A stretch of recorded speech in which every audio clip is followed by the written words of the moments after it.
Les Jeux Olympiques de Paris se déroulent normalement du 26 juillet au 11 août 2024, suivi des Jeux Paralympiques du 28 août au 8 septembre.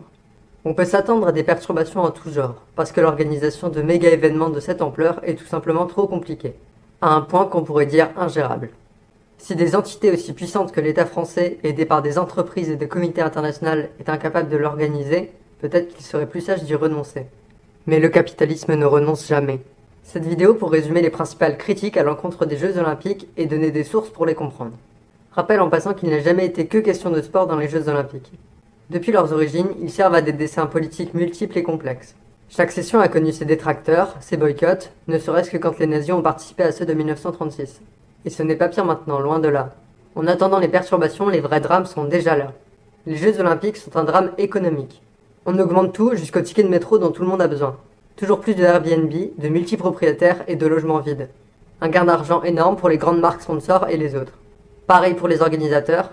Les entreprises de construction s'en servent d'excuses pour mener leurs projets de gentrification. Des ouvriers aux bénévoles en passant par les Parisiens, tout le monde est exploité. Et le coût des JO sera une excuse pour serrer la ceinture du contribuable pour les années à venir.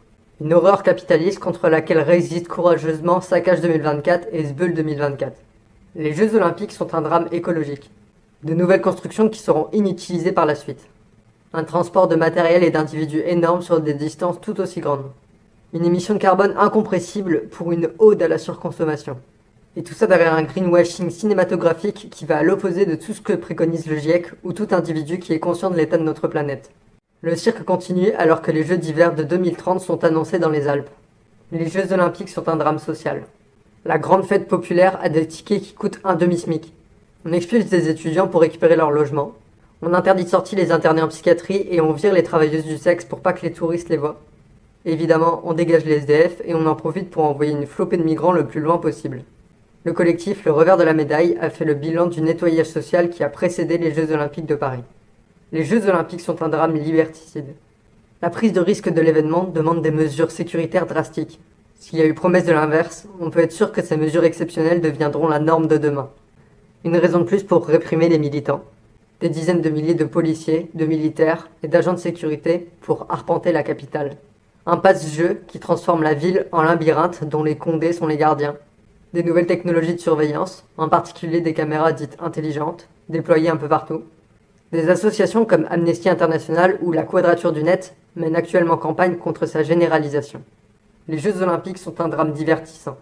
Et divers mensonges, scandales et manipulations étatiques, il y en a. Bien que les compétitions de tennis de table et de kayak soient passionnantes, genre vraiment, notre attention est volontairement uniquement tournée vers ce spectacle nationaliste. Pendant ce temps-là, le déni de démocratie est total, nos droits sociaux dépérissent et le massacre à Gaza continue. La campagne BDS demandait le retrait d'Israël des JO dans le cadre d'un boycott. La preuve que c'est possible alors que les athlètes russes participeront sous bannière neutre.